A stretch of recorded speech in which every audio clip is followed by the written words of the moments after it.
Bueno, Alex, gracias por estar nuevamente con nosotros.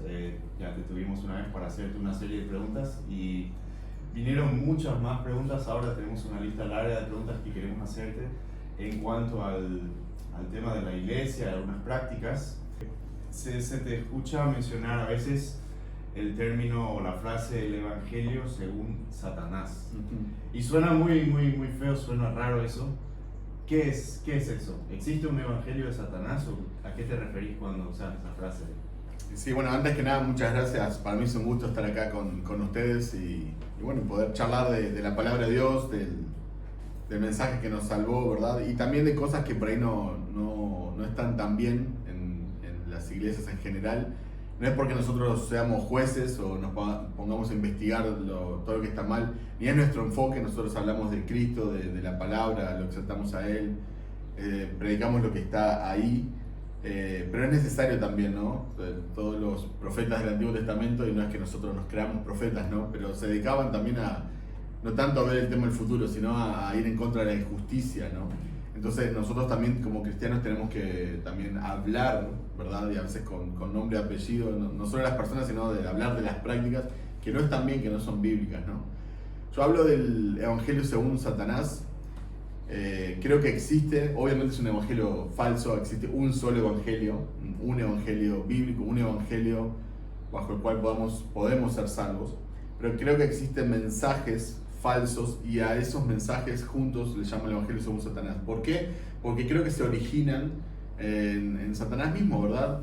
Primera de Timoteo 4:1 dice que en los últimos tiempos muchos apostatarán de la fe y seguirán doctrinas de demonios, ¿no? Entonces hay enseñanzas, ¿sí?, que son demoníacas. Entonces yo creo que todo evangelio, entre comillas, todo evangelio falso, ¿verdad? Todo mensaje que deje a un lado a Cristo, que deje de lado la gloria que Él se merece, ¿verdad? La exclusividad que Él tiene como Señor,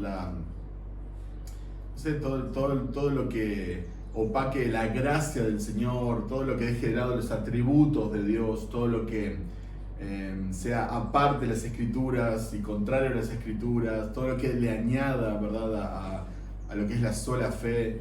Todo eso es de Satanás, porque es su intento por dejar a un lado la maravillosa y magnífica obra de Jesucristo, ¿verdad?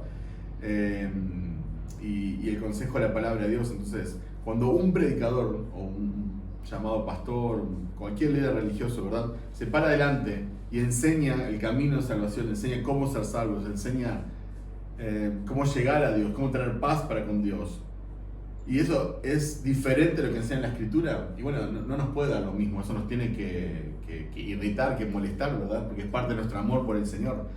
Entonces, el evangelio según Satanás es el grupo de mensajes que tienen un mismo corazón, ¿verdad? Que es añadirle algo al solo Cristo, a solo la gracia, a solo la fe, ¿verdad? Añadirle algo a la sola Escritura, dejar de lado que todo es solo para la gloria de Dios. Es un grupo de mensajes, ¿verdad?, que se originan en Satanás mismo, que son demoníacos, ¿verdad?, y que se predican lamentablemente mucho en nuestras iglesias. Tienen diferentes formas, diferentes colores, pero es lo que lamentablemente muchísimas personas creen y han creído a lo largo de las décadas, de los siglos, ¿verdad? Y bueno, no queremos ser parte de eso. Bueno, otra pregunta que me surge es si la Biblia dice que el Evangelio es el poder de Dios. ¿Por qué en la vida de un creyente se ve tan poco del poder de Dios? Mira, es una excelente pregunta. Yo creo que en la vida de los creyentes verdaderos se ve el poder de Dios de una u otra forma. Nosotros sabemos que la santificación no es perfecta, no es que uno ¿verdad?, cree en el Evangelio y el otro día está caminando por las nubes y no tiene que lidiar con el pecado y con la maldad que tenemos dentro de nosotros. No estamos predicando eso.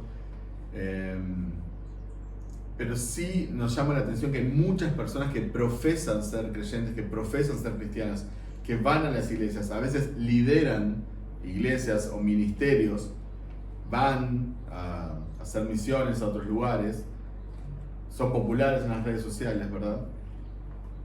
pero no hay cambios en su vida. O sea, es como si el Evangelio no tuviera un efecto en sus vidas, ¿no?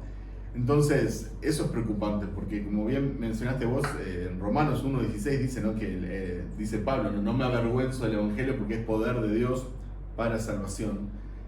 Entonces, el Evangelio es poder de Dios. Y la palabra que muchos conocen, que se traduce como poder, dunamis, es más que simplemente poder, ¿no? Sí sé que la palabra dinamita viene de la palabra griega dunamis, sí sé que dínamo viene de la palabra, pero dunamis es un poder transformador, es un poder milagroso, ¿no? De hecho se podría hasta traducir como milagro, ¿no? Entonces, el Evangelio es el milagro que Dios obra en nuestro corazón, ¿verdad? Que vence aún nuestra propia resistencia, quebranta nuestro corazón, nuestra dureza, y gracias a Dios que hace eso, ¿verdad? Que no depende de que yo le abre la puerta a mi corazón. Damos gracias a Dios que no es un caballero que necesariamente va a respetarme, y Él no va a violentar nunca mi voluntad. Él va a obrar para que voluntariamente yo llegue a Él, pero doy gracias que Él cambia mi corazón, que cambia mi mente, porque si no lo aceptaría nunca, ¿no?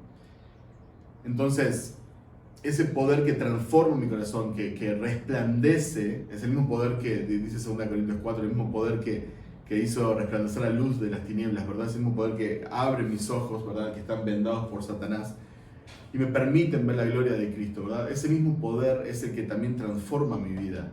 Porque si Él me da un nuevo corazón, ese corazón no se limita solamente a aceptar a Cristo o a creer en el Evangelio.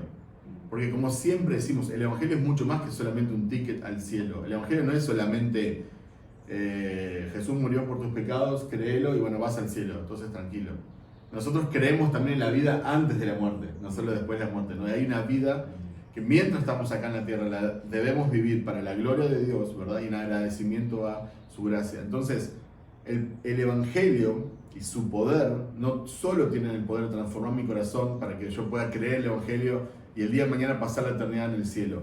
El poder del Evangelio también me capacita a mí para poder buscar la santidad, para poder anhelar la santidad, para poder rechazar el pecado. Es una lucha, por supuesto que sí, ¿no? No estamos, como dijimos, que pensando que va a ser un arrepentimiento perfecto y que todo va a ser color de rosas y que no vamos a pecar más en la tierra. No es así. Pero ya no somos esclavos del pecado, ya no estamos bajo su control. Ahora nosotros, cuando pecamos porque queremos. Esa es la realidad, porque decidimos amarnos más a nosotros de lo que amamos a Dios. Pero ahora tenemos la capacidad de desear y anhelar lo que Dios desea y Dios anhela.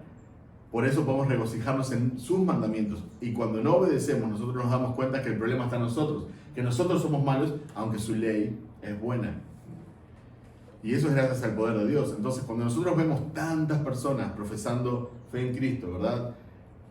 Tocando en los grupos de alabanza, predicando aún en las redes, ¿verdad? Pero en su vida no hay ningún cambio, y vemos que cometen los mismos pecados que se cometen en la sociedad y que practican el pecado y que no hay diferencia. Entonces, ¿qué pasó ahí? No hay poder del pecado. Entonces, no es que seamos investigadores que andamos viendo los corazones. Nosotros no conocemos los corazones, por supuesto, eso es la tarea de Dios, pero sí nosotros tenemos que llamar al arrepentimiento, nosotros tenemos que llamar a la reflexión, nosotros tenemos que recordar el poder que tiene el Evangelio y también recordarle a las personas que quizás son cristianos verdaderos, pero decirles que hay poder, ¿verdad? Para poder, para la redundancia, seguir a Cristo, ¿verdad? Y buscar la santidad. Comenzaste a hablar algo de la santificación, sí, ¿no? Santidad. Y mi pregunta, lo que me surgió es, si la Biblia dice que somos santificados, pero también nos exhorta en caminar, en esforzarnos en la santificación. No hay ¿Cómo se puede entender esos dos? Sí, perfecto, es una excelente pregunta. Yo creo que muchas personas confunden lo que es la justificación y lo que es la santificación.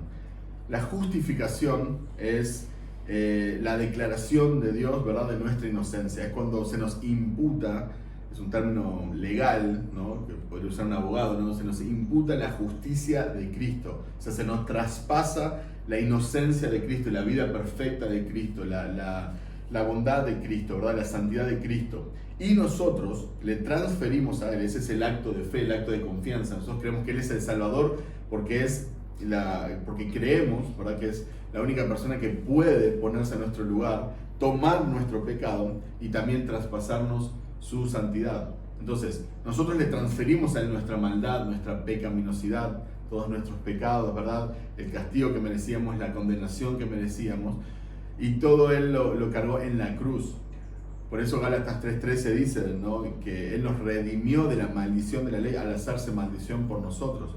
Porque escrito está: maldito todo aquel que es colgado de un madero. Entonces, el Hijo de Dios, el Santo de Dios, la santidad hecha carne, se hizo maldición por nosotros, para que nosotros podamos ser rescatados de esa maldición para que nos trae la ley. Entonces, el acto de justificación es instantáneo, ¿no? Él nos justifica, Él nos declara inocentes, nos declara santos, y esa es nuestra posición en Cristo.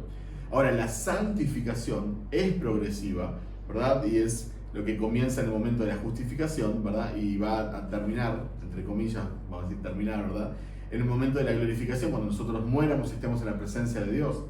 Entonces, entre el momento que nosotros creemos en el Evangelio y el momento que nosotros somos glorificados, ese momento, toda esa vida, que para algunos puede ser muy poco, como el ladrón en la cruz, y para otros puede ser obviamente de muchas décadas, tiene que ser una vida de santificación, que significa donde yo voy a luchar para apartarme del pecado, apartarme de la sociedad y apartarme para Dios, ¿sí? Pero también, como bien vos dijiste, la palabra de Dios nos habla, ¿verdad?, que el Espíritu Santo nos santifica. Entonces, esto es lo que nosotros llamamos, sí, una cooperación. Es una obra sinérgica, ¿verdad? Nosotros cooperamos. O sea, el Espíritu Santo nos santifica y nosotros también debemos de santificarnos, ¿no? Diferente a la justificación, donde nosotros no aportamos absolutamente nada, solo el pecado que la hace necesaria.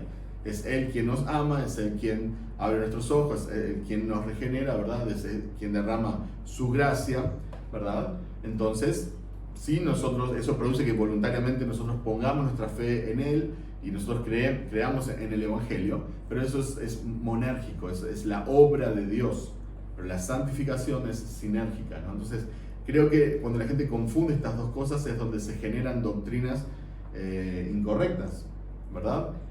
Como la gente que cree que se pierde la salvación u otras cosas, ¿verdad? Entonces creo que por ahí va un poco la mano. Bueno, parece que hay el tema del Evangelio es bastante completo, hay muchos detalles, y lo que veo hoy en día es, muchas veces se trata de reducir a frases muy cortas, muy simples. Una de estas frases es: Dios tiene un plan maravilloso para tu vida, y se deja a la persona con esa frase. ¿Qué pensás de eso? ¿Qué dice la Biblia acerca de eso? Bueno, me encantó cómo lo pusiste.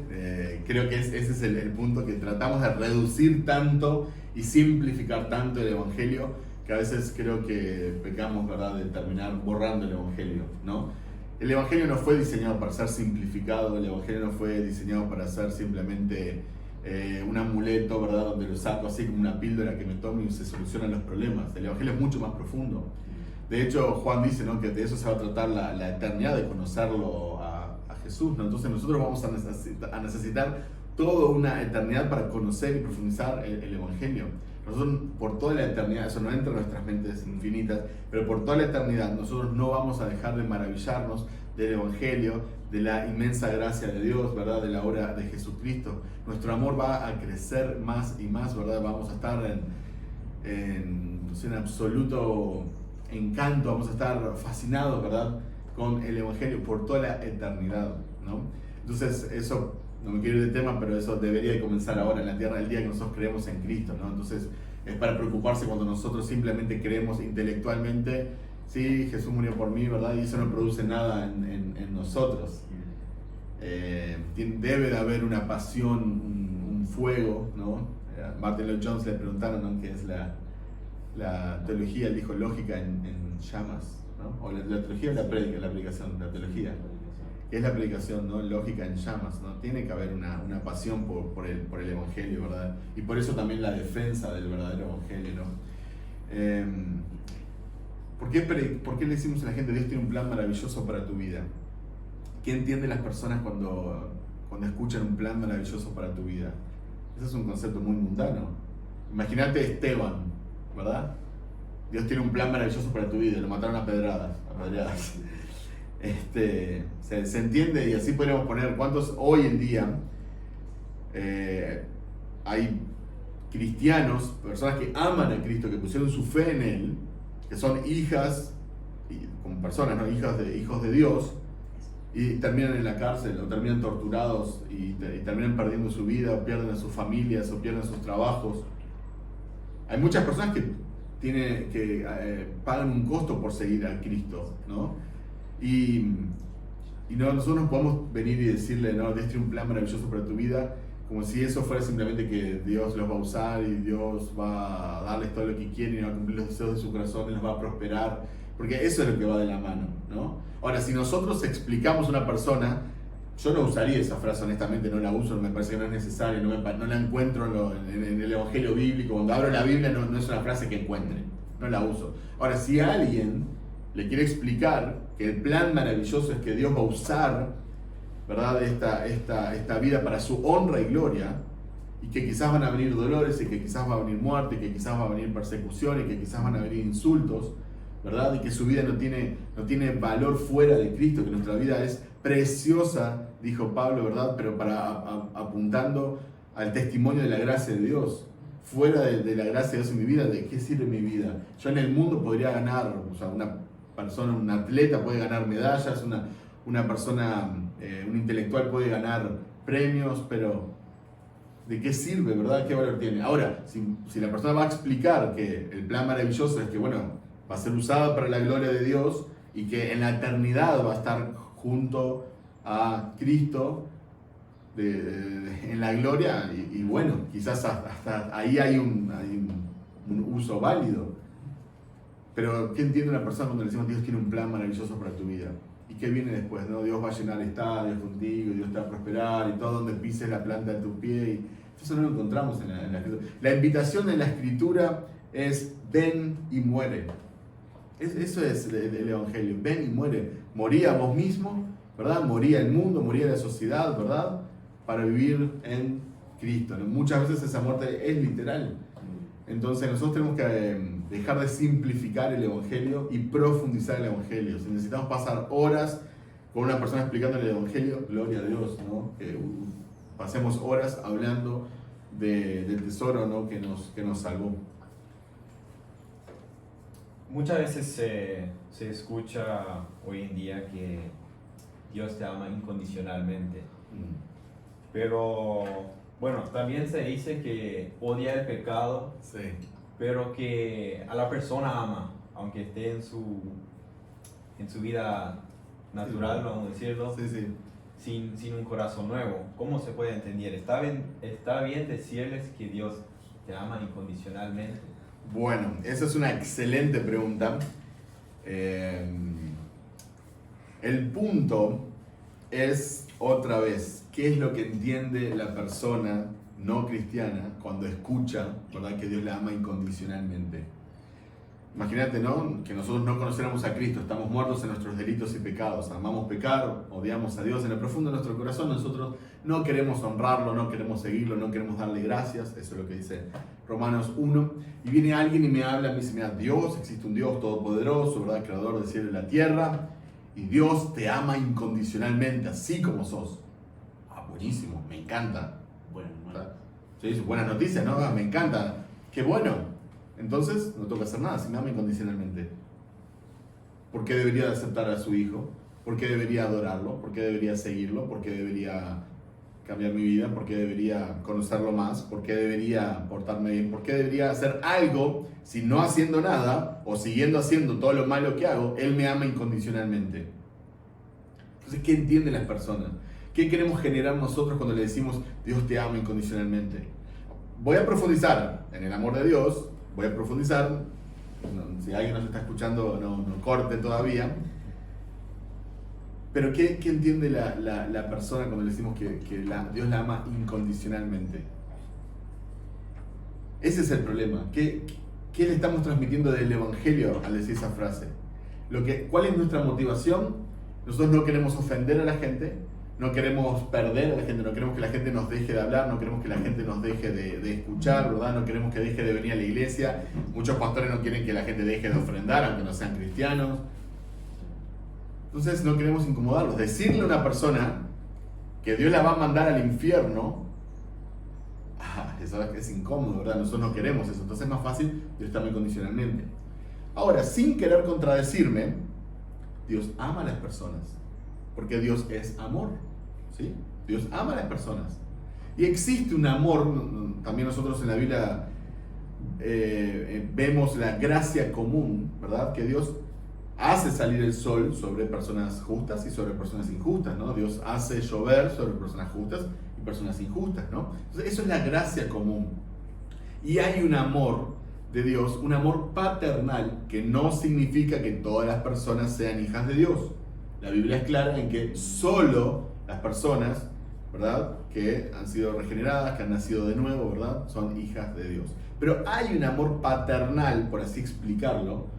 Existe una expresión, ¿verdad?, que es humana, ¿no?, que para darnos a entender lo que es el amor de Dios, ¿no? Nos ama como un padre en general, ¿verdad?, todo, pero no es el amor salvífico que Dios tiene, ¿verdad?, por sus escogidos. ¿Por qué? Porque ellos fueron objetos de su misericordia. Naturalmente todos somos objetos de su ira, ¿verdad?, porque justamente Él está airado porque nosotros lo hemos ofendido. No es solo nuestro pecado, somos nosotros.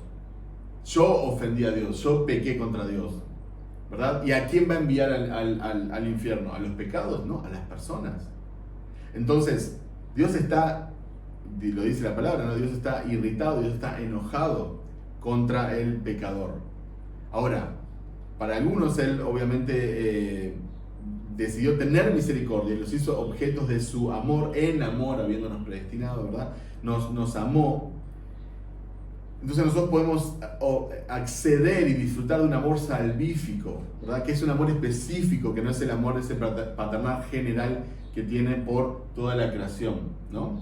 Ahora, ¿Dios ama a las personas? Sí, Dios ama a las personas, eso no es mentira, pero el problema está en empezar en ese punto el evangelio, el evangelismo, ¿verdad?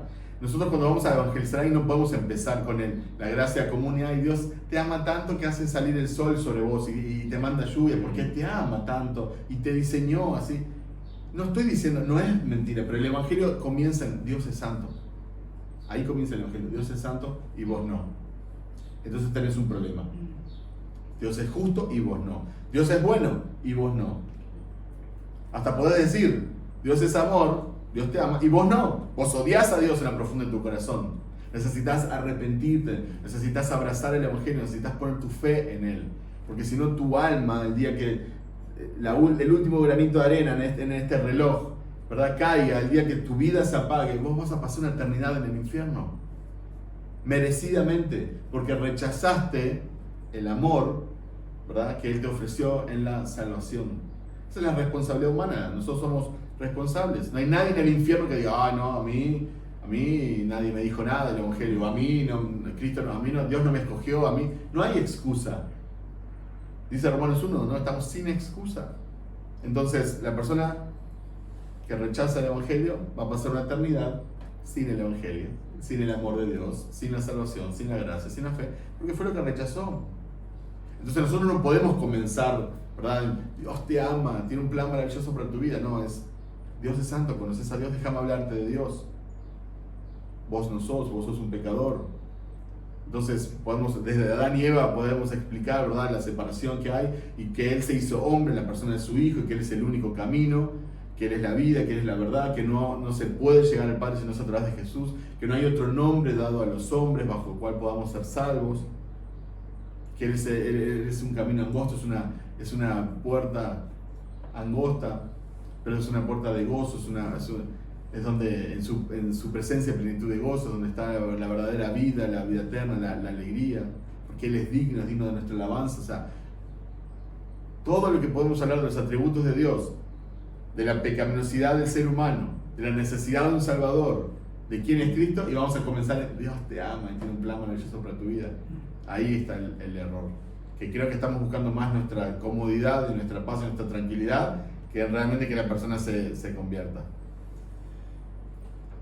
Es un mensaje fuerte, ¿no? Decirle eso a una persona, y me imagino que muchos pastores o predicadores, así evangelistas, tienen miedo de hablar con toda la verdad, porque eso choca, ¿verdad? Sí. Y probablemente eso es la razón por la que están... O sea, te quiero preguntar, ¿cuál sería una razón de por qué se está ablandando esa parte del evangelio? ¿Por qué se está mostrando, presentando un Dios solamente con algunos atributos y se olvida la ira de Dios, la justicia tal vez? Entonces, ¿por qué será que estos pastores y misioneros capaz lo hacen porque les agradan los números y quieren congregaciones grandes?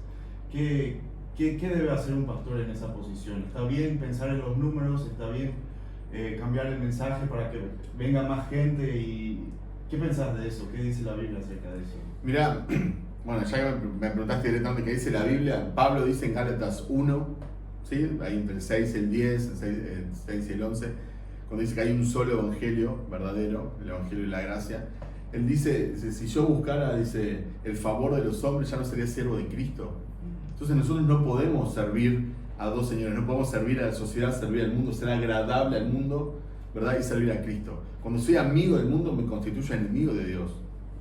Entonces, un pastor, más que nadie, ¿verdad? Tiene el privilegio de estar al frente de una congregación. No es porque sea alguien especial, no es porque tenga una unción especial, como se dice hoy en día, no es que esté más cerca de Dios. Tiene una responsabilidad. Y esa responsabilidad es un privilegio, que es compartir la palabra de Dios, enseñar la palabra de Dios y compartir el evangelio con las personas. Entonces, el enfoque debe ser siempre agradar a Dios, darle honra y gloria a Él, obedecerlo a Él. A la gente hoy en día está más preocupada por lo que dicen las demás personas que por lo que dice Dios. Entonces están dispuestas a modificar el evangelio, a modificar el mensaje, compartir cualquier pavada, con todo respeto, ¿verdad? Porque no están dispuestos a que la gente los critique, que les digan, ay, te lavaron el cerebro, ay, qué radical, sos un religioso. Nos molesta eso, ¿no? Qué feo, ¿cómo van a ser religiosos? Van a pensar que me lavaron el cerebro, ¿no? Van a pensar que soy un radical, un fundamentalista, ¿no? Yo quiero ser buena onda, quiero ser cool, quiero que todo el mundo me abrace, me aplauda, quiero que mis videos tengan muchos likes y vistas, y ¿cuál es la motivación? ¿Sí? No me quiero ir de tema, quiero contestar puntualmente y enfocarme en los pastores y los números. Pero, por ejemplo, los cantantes cristianos ya no cantan de Cristo, ya no cantan canciones que podemos cantar en la iglesia, ahora hacen canciones espirituales o música espiritual. ¿Por qué? Porque quieren premios, quieren estar en los Grammy, quieren vender discos, o sea, ya no se venden discos, pero bueno, quieren views, quieren likes. O sea, ¿qué es lo que están buscando? Entonces estás vendiendo el evangelio, sos peor que Judas. Sos peor que Judas, ¿no? Entonces, los pastores, creo que aparte de querer ganar el favor de la gente y ser populares, es un ídolo de la popularidad ahora, ¿no? Que todos queremos ser famosos, populares.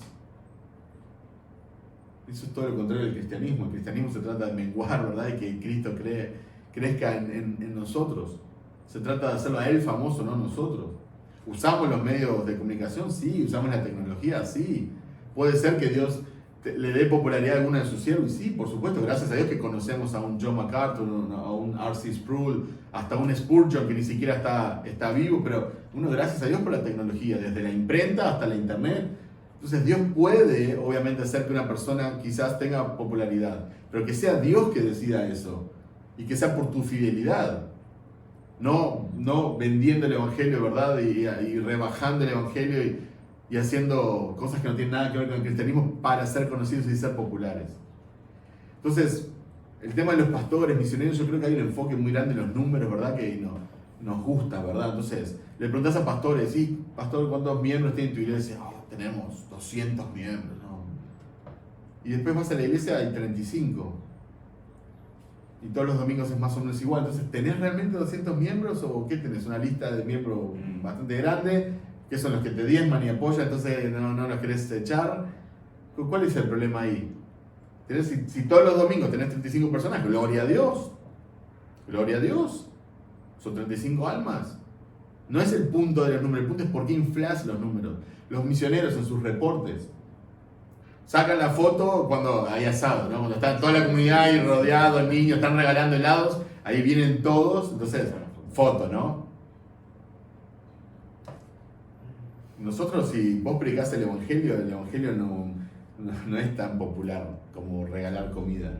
A Jesús muchos lo seguían, ¿verdad? Por los milagros que hacía, por la alimentación. Pero cuando él predicaba, muchos lo dejaban de seguir, ¿no? Él hasta les preguntó a sus discípulos, ¿ustedes también van a dejar de seguirme? Pero dijo, no, solo tú tienes palabra de vida eterna.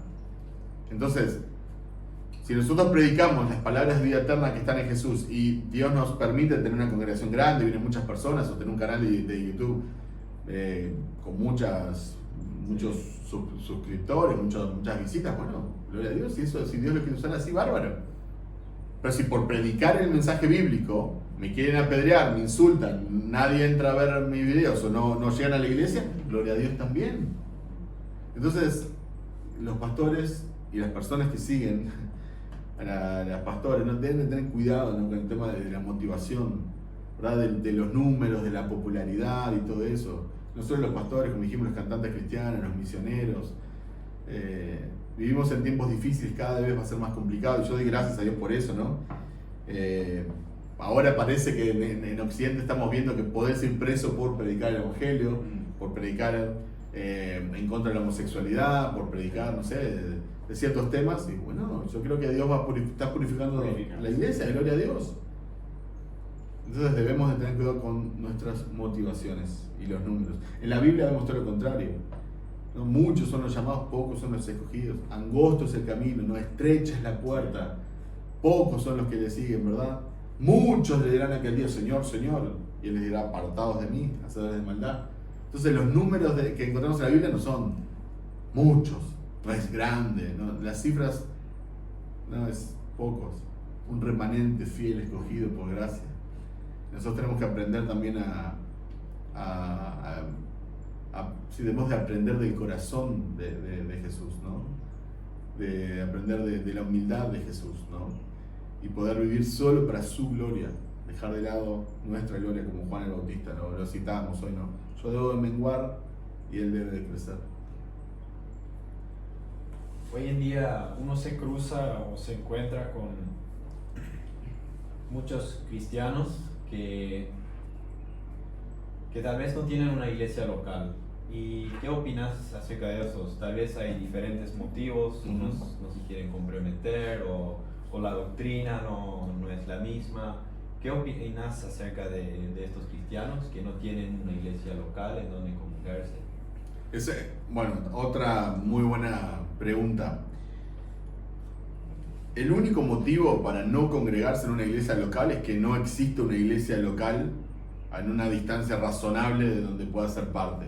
¿Sí? Obviamente no vamos a obligar a nadie a caminar 2 días para ir el domingo a la iglesia, ¿tá? Vamos a ser honestos, eso no es real, ¿tá? En una civilización normal la gente trabaja, ¿verdad? Tiene responsabilidades, tiene familia, no puedes ir con tus niños cargando, estoy exagerando obviamente, ¿no? Pero bueno, 2 días de camino, ¿sí? Ahora, en esta parte del mundo, en Paraguay, en mi país Uruguay, en Argentina, México, todos nosotros tenemos iglesias sanas a cierta distancia, por lo general. Entiendo que puede haber algunas excepciones donde realmente quizás en un pueblo, en una ciudad, no haya ninguna iglesia sana. De hecho, hay personas que nos contactan a veces, contactan nuestra iglesia. Estoy pensando en una pareja que salió de nuestra iglesia por trabajo y llegó a un lugar donde hay 2 iglesias y cuál de las 2 es peor. Neopentecostalismo, ¿verdad? Hablan todo el día de milagros, show. No se menciona a Jesús, no hay arrepentimiento, no se habla de fe, no se habla de la gloria de Dios. Entonces realmente no tienen un lugar donde congregarse. Entonces, bueno, tratan de usar la tecnología, de asistir de escuchar la predicación de la palabra, estar en contacto conmigo, ¿verdad? Bueno, pero eso son excepciones. La gran mayoría de las personas que va a estar escuchando esto va a tener una iglesia sana, quizás en una distancia razonable a la cual pueda asistir el domingo, que no sea la distancia ideal. Yo me crié, o sea, cuando empecé a la iglesia me quedaba a 2 cuadras de mi casa. Bueno, gloria a Dios, es una bendición, pero no todo el mundo Hay gente que tiene que caminar, y conozco el caso, la abuela de un amigo que caminaba varios kilómetros todos los domingos, y una señora de 80 años, para ir a la iglesia, ir y venir.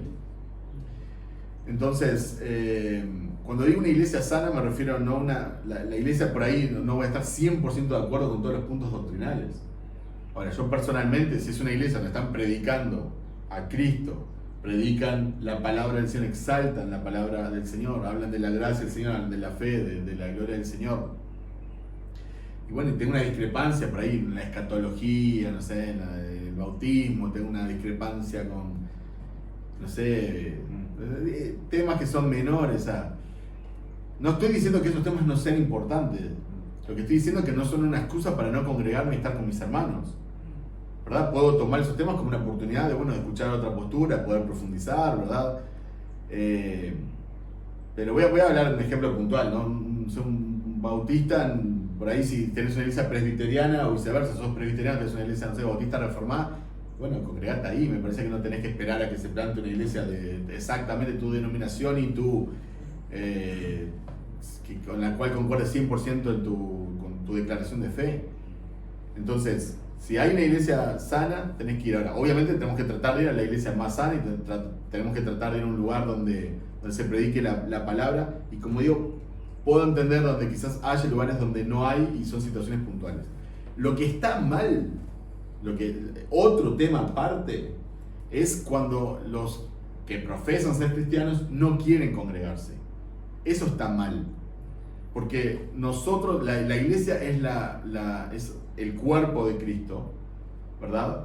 Entonces es como que vos me digas, yo te amo Alex, pero me pegás, me maltratás. No, pues, yo soy todo, no estoy separado de mi cuerpo, no puedes aplastarme la mano y decirme que me amás. Entonces cuando nosotros, es un ejemplo nomás, pero creo que ilustra, cuando nosotros le decimos, te amamos Cristo, pero no te preocupás por su cuerpo, es la familia. Es como si vos me decís, ay Alex, sí, te quiero mucho, pero mira, no quiero saber de nada con tu esposa, no quiero saber de nada con tus hijos. Disculpame, ellos son parte de mí. Venimos en combo.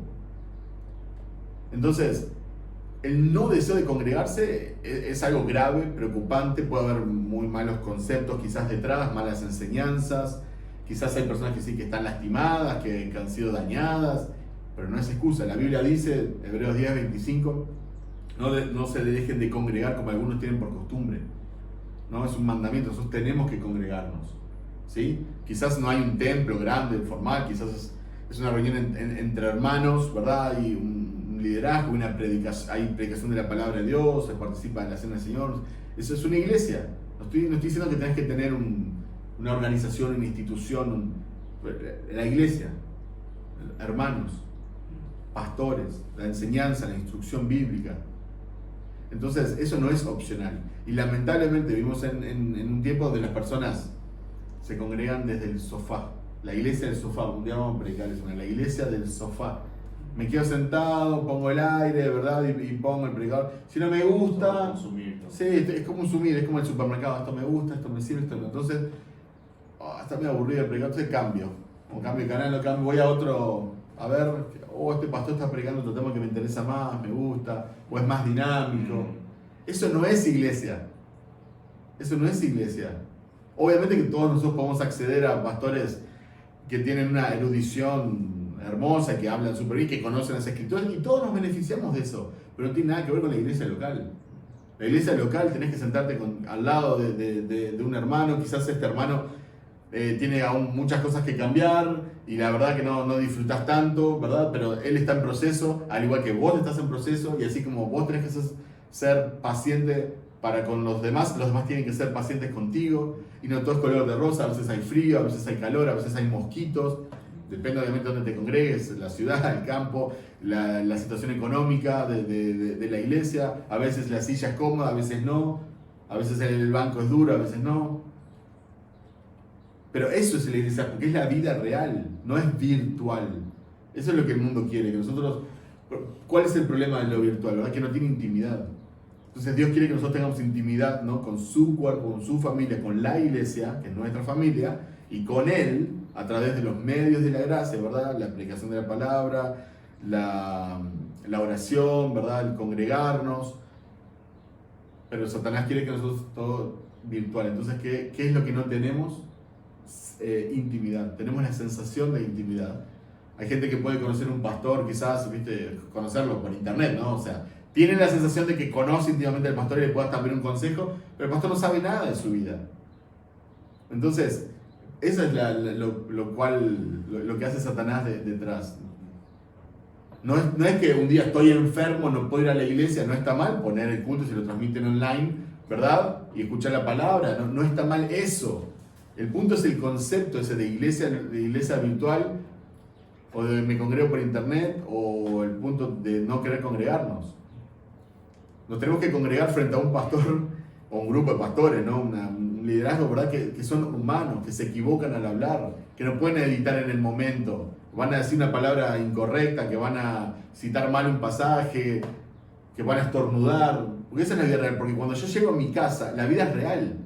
Entonces yo veo en una pantalla, ¿verdad? Y todo es perfecto. La erudición del pastor es perfecta, el sonido es perfecto, no huele una mosca. Estoy con el aire en 24, ahí donde me gusta, ¿verdad? En la silla más cómoda, el café que me gusta. Entonces todo es perfecto. Pero claro, después voy a vivir el mundo, salgo de la sociedad y ahí no hay perfección. Entonces parece que el evangelio está desencajado de la realidad. Bueno, es porque vos estás viviendo una realidad que no es. Andá a la iglesia, ¿sí? Andá, capaz que tu iglesia está en un barrio popular, una zona más rural, donde te entran gallinas. Me ha pasado acá de predicar y una cucaracha, y ahí sabemos que se terminan los machos, cuando aparece una cucaracha ahí, y hay mosquitos, pero esa es la vida real, es lo que tienen que lidiar las personas día a día, donde la temperatura no es ideal, donde los bichos no son ideales, pero la palabra de Dios es suficiente, y Cristo es digno de ser exaltado. Entonces, si alguien me está escuchando, profesa ser cristiano, se tiene que congregar en una iglesia sana, bíblica, pero tiene que congregarse, ¿no? Y si no tiene el deseo de congregarse, tiene que realmente analizar su corazón, porque hay algo que no está bien. Otra pregunta ahora. También hay personas que se congregan en iglesias que no son sanas. Estuvimos hablando en estos días de una supuesta iglesia donde los líderes se llamaban superapóstoles, que tenían revelación directa, que podían decidir quién iba a ser salvo, quién no. Y nosotros pensando así, pero ¿cómo puede ser que esta gente está cayendo por estos falsos líderes ahí que están obviamente predicando falso evangelio? Y mi pregunta es, ¿por qué hay tanto analfabetismo en las iglesias o entre cristianos? Tan poco conocimiento de la Biblia. Sí, bueno, excelente pregunta también. Y tocaste 2 o 3 cositas que son importantes. Lo primero que voy a hablar de la situación de las personas que están en iglesias que no son sanas. Y después, por si me olvido, me hacen acordar, quiero hacer una mención del analfabetismo bíblico que hay en las personas, en las iglesias, ¿no? No quiero contradecir todo lo que acabo de decir, ¿no? Creo que fui claro en que debemos de congregarnos, ¿verdad? Punto, eso es un mandamiento del Señor, pero debemos de congregarnos en una iglesia sana. Entonces, no todo lo que tiene cartel de iglesia, no todo lo que tiene nombre evangélico o de denominación cristiana, es una iglesia local, es una iglesia del Señor. Nosotros tenemos que ser honestos con eso. Entonces, si voy a una iglesia y me dicen que son apóstoles, y yo ya sé que son falsos porque no hay apóstoles, o una pastora, yo sé que hay muchos pero no hay pastores en la Biblia. La Biblia enseña que la mujer no debe ejercer autoridad sobre el hombre, no debe predicar, no pasó de moda, eso es la palabra de Dios. Entonces, veo que no hay pastores bíblicos, hay mujeres predicando o hay apóstoles, ¿verdad? Entonces, ¿qué me van a enseñar? ¿Me van a alimentar? ¿Van a alimentar mi alma? ¿Me van a apuntar a Cristo? Si veo que por ahí, bueno, sí es un hombre, se dice pastor, pero lo que predica no tiene nada que ver con la palabra de Dios. Predica cualquier pavada, me cuenta sueños, me cuenta visiones, me cuenta chistes, me motiva, me dice de lo bueno que soy un campeón, ¿verdad? Me quiere acariciar el corazón, o está todo el día hablando de dinero. ¿Cuál es el beneficio de estar en una iglesia así? ¿Estoy honrando a Cristo? No. ¿Estoy creciendo en la gracia y en el conocimiento del Señor Jesús? No. Entonces, ¿me congrego para la gloria del Señor? Bueno, evidentemente no es el lugar correcto. Recuerden a Jesús cuando Él tiró las mesas de los cambistas. Si fuera hoy en día, primero lo mandábamos al psicólogo porque el tipo es bipolar, no sé si estaba bien o no está mal, ¿verdad? Después le diríamos, Jesús, te falta amor, sentate a hablar con ellos, porque el otro Jesús, no sé, un Jesús inventado, es un Jesús que se sentaba con los pecadores, ¿no? Y está esa idea de como que abrazamos al pecador y nos quedamos ahí en su pecado. Jesús tiró la mesa, imagínense todas las monedas tiradas, los animales corriendo, el ruido, los niños que estaban ahí gritando, algunos se asustó, se puso a llorar. Es una situación súper tensa. Lo hizo 2 veces en la escritura, ni siquiera una vez sola. Porque él no toleraba que estuvieran haciendo negocios en la casa de su padre. Y cita, dice, escrito está, el celo por tu casa me consume. Entonces él tenía una pasión por la casa de Dios, por las cosas santas, ¿verdad? No podemos tratar profanamente las cosas que Él nos ha dado como medios de gracia. Entonces, salgan de ahí. Si vas a una iglesia que no es sana, salí de ahí. No te sientas mal, salí de ahí, ¿no? Congregate una iglesia bíblica. Preguntá si no conoces dónde hay. No tiene que ser, como dije, la iglesia perfecta. No existe tal cosa. Pero una iglesia sana que vive por la gloria de Dios, que predica el evangelio bíblico. Entonces, hay muchas personas que se congregan en estas iglesias. Obviamente no todas conocerán al Señor. Esa es una de las razones que quizás, como dice la palabra, se quieren rodear de personas que les digan novelerías, que les digan, ¿verdad?, que les cuenten fábulas, pero no quieren realmente escuchar el evangelio, ¿verdad?, de la gracia del Señor, los atributos de Dios. No quieren hacer cambios en su vida, no quieren tener comunión con este Dios santo. Entonces, bueno, buscan este tipo de maestros. Pero si hay una persona que está ahí, que está medio confundida, que quizás porque no tiene mucho conocimiento bíblico o por diferentes razones cayó en esta iglesia, y te estás dando cuenta que no te están predicando la palabra de Dios, que no te están predicando el evangelio, que son una cueva de ladrones, imita a Jesús. Imita a Jesús. Yo no te estoy pidiendo que me imites a mí, imita a Jesús. Tampoco te estoy pidiendo que cuando te vayas pegues un portazo en la puerta y tires los bancos. No, pero salí de ahí. Salí de ahí. Porque si Jesús no tiene comunión con ese tipo de personas, ese tipo de enseñanza, entonces nosotros tampoco tenemos que tener comunión. Jesús tiró la mesa de los cambistas porque ellos estaban, no voy a profundizar muchísimo en el texto, ¿no? pero ellos estaban cobrándole más caro a las personas que venían del extranjero, que querían cambiar sus monedas locales por las monedas para ofrendar en el templo, ¿verdad? Entonces ellos estaban privando a las personas de adorar al Señor. Estaban haciendo usufructo de las personas que querían adorar al Señor. Estaban usando la religión no como un medio de servicio, sino como un medio de ganancias deshonestas. Y eso irritó a Jesús. ¿Y cómo no me va a irritar a mí cuando en el nombre de Jesús roban a las personas, les piden el diezmo, les amenazan con maldición, le dicen que están robando a Dios? Cuando se exaltan, andan en jet privado, muchos, no todos.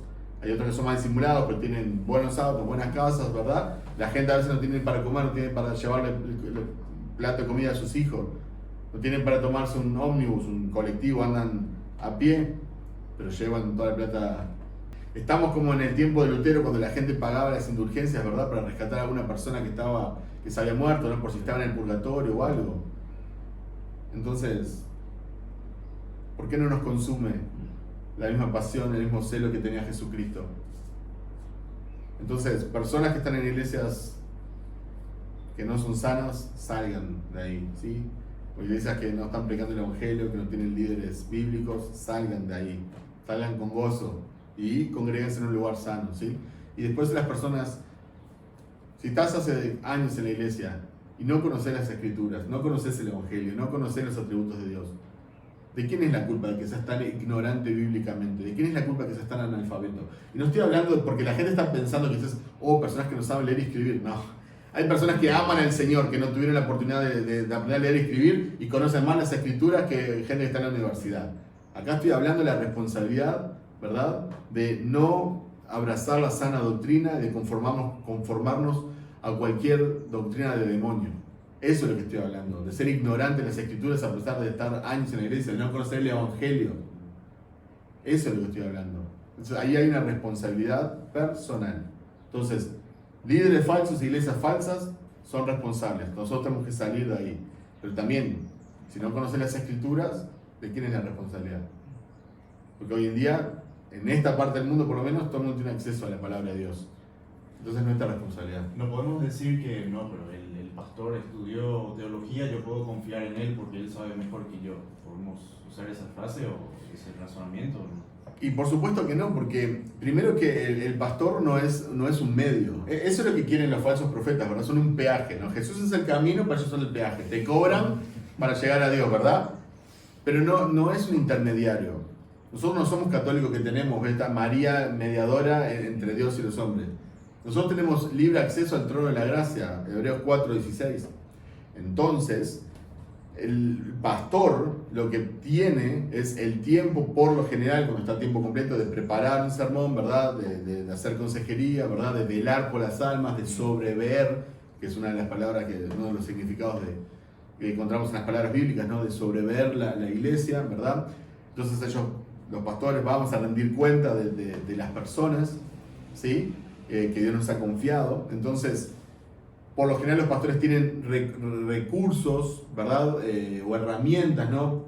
En mi caso, gracias a Dios, tuve la oportunidad de estudiar teología, obviamente que hay que seguir estudiando, tuve la oportunidad de capacitarme, entonces puedo acercarme un pasaje y voy a tener un conocimiento extra quizás que la persona promedio. Entonces, ¿cuál es mi meta cuando predico o enseño en la iglesia? Y la meta de cualquier pastor, ¿verdad? Yo debo de acercar a las personas al texto y el texto a las personas y darle herramientas a las personas para que las personas se acerquen al texto. Yo no tengo una interpretación privada de ningún pasaje de la Biblia, no tengo un acercamiento a Dios, la gente no tengo una unción especial, no tengo un poder especial, no tengo una revelación especial. Cualquier niño o adolescente puede acercarse a un texto, ¿verdad? Y ser iluminado por el Espíritu Santo y entenderlo hasta más profundamente que quizás una persona que estudió teología. Entonces no se trata de que, bueno, vos estudiaste teología, explícame. No, nosotros tenemos una responsabilidad de acercarnos a las Escrituras. ¿Para qué? Y acá está el corazón del asunto. Para conocer más a Jesús, el que nos salvó, el que murió en la cruz por nosotros, el que nos amó. Paul Washer, él tiene una frase que es espectacular, tiene muchas frases que son muy buenas, pero esta es una que me ha marcado. Él dijo, hay un grave peligro, dice, en tener a Jesús o agarrar a Jesús como una materia a estudiar y no a una persona a la cual amar. Entonces, cuando yo me acerco a la Biblia, me acerco a la iglesia y trato a Jesús como si fuera una materia del colegio o de universidad, entonces hay algo que está mal. Es una persona real que vive, que murió por mí, que pagó por mí, que se hizo maldición por mí. Dios lo destrozó para satisfacer su ira, la ira que estaba sobre mí. Entonces debo de amarlo, debo de conocerlo, debo de gozarme en él y debo obviamente de aprender cómo debo de vivir, como si yo quiero vivir una vida que es agradable a él. Y bueno, debo de conocer los principios bíblicos, debo saber cómo él quiere que yo viva, no a la ignorancia bíblica. Porque muchas veces nos cuesta tanto ver nuestra dependencia de Dios, de Cristo y meternos en la oración. Porque a nuestra carne no le gusta y le molesta mucho la oración. Yo creo que la oración, y no solo yo, he leído a muchos pastores que hablan, ¿verdad?, que nuestra carne odia la oración. ¿Por qué creo que nuestra carne odia en primer lugar la oración? Porque no hay un beneficio, ¿verdad?, visible ante el mundo de la oración. ¿En qué sentido digo esto? Si nosotros leemos la Biblia, hay muchas personas que aún por llenar su intelecto, ¿verdad?, para agasajar su intelecto, ¿no? Oh, mirá cuánto sé, mirá cuántos versículos de la Biblia de memoria sé, mirá cómo puedo hablar, ¿verdad?, mirá cómo debato de temas teológicos, ¿no? Entonces hay en ese sentido un beneficio para la carne. Obviamente no es lo que Dios quiere, no es algo agradable, no es algo que está bien. Pero aún leer las Escrituras o memorizar las Escrituras podría tener un beneficio para la carne, que es mostrar cuánto sabemos, ¿verdad? O sentirnos que sabemos mucho. Pero cuando oramos, nos encerramos ahí en lo secreto, ¿verdad? Y oramos y tenemos un tiempo de oración. Yo creo que eso nuestra carne lo odia porque no tiene ese beneficio visible. No puedo salir No voy a salir como Moisés con el rostro resplandeciente, ¿verdad? No puedo decir, mirá cuánto crecí o cuánto porque oré. Es un beneficio, sin duda que la oración tiene muchos beneficios, que no se me malinterprete. Lo que estoy diciendo es que no tiene un beneficio visible para la carne, o tanto por lo menos como podría tener hasta leer las escrituras, o ir a la iglesia, o hacer evangelismo. Nosotros podemos robarle la gloria a Dios en esas cosas, pero con la oración es más difícil. Entonces cuando nosotros oramos de verdad y quebrantamos nuestro corazón frente a la grandeza de Dios, cuando nosotros de verdad abrimos nuestro corazón, especialmente cuando estamos en oración privada que nadie nos escucha y no tenés que usar palabras bonitas, ni tenés que, cuando abrís tu corazón y Señor, mirá lo que sos vos y mirá lo que soy yo, mirá cuánto me falta, ¿no? Entonces ahí no hay orgullo. Yo no puedo salir y decirle, ya le dije a Dios todos mis pecados. No sucede así, ¿no? Entonces a nuestra carne odia, porque nuestra carne, la oración es realmente morir a uno mismo, ¿verdad? Para empezar a vivir en el Espíritu. Entonces es muy importante que prestemos atención a nuestra vida de oración. Creo que fue R.C. Sproul que dijo, el hombre cae primeramente en privado antes de caer en público, ¿no? Y son varios también los cristianos que han hecho mención de que cuando cae la vida devocional, cuando se debilita la vida devocional y la vida en oración, es cuando nosotros damos lugar, ¿verdad?, a la carne y tomamos un camino, ¿verdad?, pecaminoso. Entonces, oremos, pasemos tiempo en oración, especialmente como estoy hablando en lo privado. Es buenísimo orar con nuestro esposo, nuestra esposa, las personas casadas. Es buenísimo orar en familia, es bueno orar como iglesia, ¿verdad? Pero en este caso estoy haciendo un llamado a la oración privada, ¿verdad? Necesitamos orar, y no es solamente dar gracias por los alimentos, es orar, es hablar con Dios, y no solo pedirle, es exaltar a Dios, es agradecerle a Dios, es lidiar con nuestro corazón, es la arena, el campo de batalla, donde lidiamos con nuestra carne. Alex, hablando así acerca de temas de la iglesia, de cómo debe ser una iglesia, cómo no debe ser, tengo esta pregunta: ¿debe la iglesia reinventarse para alcanzar ciertos grupos de edad tal vez? ¿Debemos hacer otro tipo de actividades como campamentos, no sé, conciertos tal vez, o actividades juveniles? ¿Tenemos que remodelar o reestructurar la iglesia para cambiarla, para actualizarla, modernizarla? Bueno, me encantó también como planteaste la pregunta, ¿no? Debemos de reinventar la iglesia. Si nosotros reinventamos la iglesia, si nosotros queremos mejorar, ¿verdad?, lo que estamos diciendo es que sabemos más que Dios. Lo que estamos diciendo es que sabemos más que Dios, porque Dios nos dejó instrucciones en la palabra de Dios. 2 Timoteo 3, 16 dice que toda la escritura es inspirada por Él, es útil para corregir, para redarguir, ¿verdad?, para animar, para consolar, ¿no? La palabra de Dios es útil para preparar, ¿verdad?, a las personas en su vida cristiana, en su vida espiritual, ¿verdad?, todo lo concerniente a la salvación y a la santidad. Entonces, si la palabra de Dios es suficiente y la palabra de Dios nos da indicaciones de qué debemos de creer y cómo debemos de practicarlo y cómo debemos de ser iglesia y hacer iglesia, entonces cuando yo digo tengo una idea, mejor lo que estoy diciendo es yo sé más que Dios. Dios se quedó corto. Dios, bueno, nos dejó instrucciones para 1500 años de iglesia, pero después como que ahora somos más modernos, ahora sabemos más, los jóvenes son diferentes.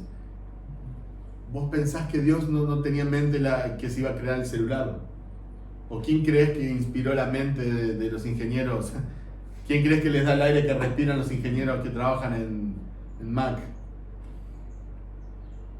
¿Vos creés que Dios no sabía cómo iba a estar la sociedad, las drogas que se iban a inventar, o los vicios en los cuales se iba a caer?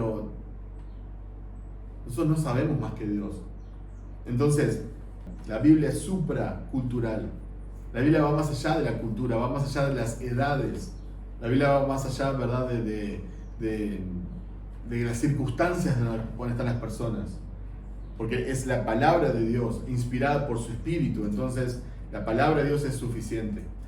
Pero ¿cuál es el problema? Nosotros queremos mejorar, ¿verdad? Entonces como esto no está bien. El mensaje que queremos y damos es, esto es antiguo, ¿verdad? Esto solo no va a afectar nada, no va a cambiar una vida. Entonces, ¿qué tengo que hacer? ¿Te tengo que predicar la palabra? Sí, bueno, en el mejor de los casos, pero te tengo que cantar canciones así románticas, emocionales, ¿verdad? Los jóvenes tenemos que divertirlos, entonces vamos a hacer campamentos, vamos a hacer conciertos, vamos a hacer camisetas cristianas, está todo buenísimo. Pero vamos a ser honestos, vos mirá los últimos 20 años, cada vez tenemos más conciertos, más campamentos, más actividades juveniles, y ¿está haciendo un efecto en los jóvenes? ¿O cada vez la juventud está peor? ¿Por qué cuando son niños están en la iglesia, la adolescencia están en la iglesia, entran a la universidad y la mayoría deja y abandona la fe? ¿No será porque los entretuviste y les diste una motivación incorrecta? El otro día un joven me preguntó, estábamos hablando de un tema similar, y me dice, pero ¿es malo? Me dice, que nosotros traigamos a los jóvenes con diversión, humo, música, ¿verdad? Nosotros, pero después les predicamos el Evangelio. Le dije, no te engañes a vos mismo, no te engañes a vos mismo, eso nunca funcionó. Eso es un troyano, ¿no? Es un caballo de Troya, ¿verdad? Que entra a la iglesia como algo bueno y termina matándote, termina destruyéndote. Entonces yo le contaba, nosotros no tenemos ministerio de jóvenes en la iglesia, sin embargo en la iglesia tenemos muchos jóvenes. Y lo he dicho ya, no la estoy poniendo como ejemplo, simplemente estoy viendo que funciona, que la palabra de Dios es suficiente. Que los jóvenes de verdad están vacíos, muchos se están suicidando, no tienen esperanza, no tienen intimidad de verdad con nadie, están metidos en su celular, no tienen ni una buena relación con sus padres, están cansados de la religiosidad, están cansados de un montón de reglas. ¿Y qué les voy a dar? Más música. Eso es lo que les da el mundo. ¿Voy a competir con el mundo? ¿Qué les voy a dar? ¿Diversión? ¿Eso es lo que le da el mundo? ¿Voy a competir con el mundo? Ni siquiera puedo competir con el mundo. ¿Qué les voy a dar? ¿Qué les voy a prometer? Vení, te voy a dar milagros, te voy a cambiar la vida, 5 pasos para... Ahora, no hay nada más revolucionario que darle la palabra de Dios. Darles la palabra de Dios, darles el Evangelio. Cambia vidas. Y estos jóvenes cuando ven a Cristo y ven su palabra y ven la gracia y ven la teología, se prenden fuego, tienen pasión y obviamente Dios los convierte, Dios los sana, Dios los salva. Son las personas que quieren servirlo, que van a la iglesia, que invitan a otros. Eso es un mal concepto que nos han enseñado, ¿verdad? No, la letra es muy profunda, los himnos son muy viejos, hay que modernizarlo. Y cantamos tonterías, con todo respeto. Yo sé que soy recurrente con el tema de la alabanza, pero es porque me molesta mucho. Porque tenemos para cantar de los atributos de Dios, cantar de su grandeza, de su hermosura, de su santidad, ¿verdad? De la obra en la cruz, de la justificación.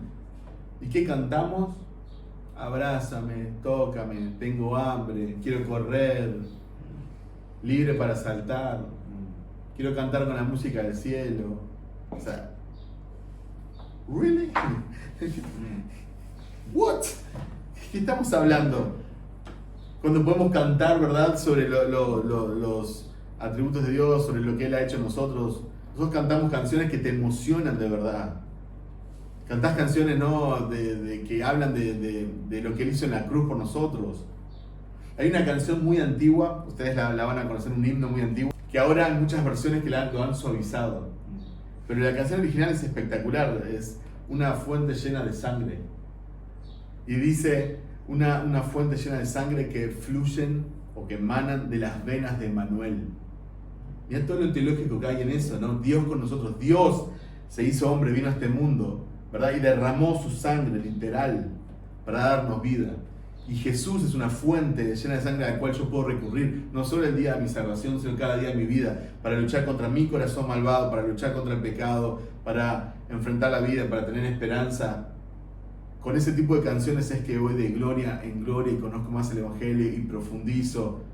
Y es donde puedo ver que en nada se comparan los sufrimientos actuales con la gloria que ha de revelarse.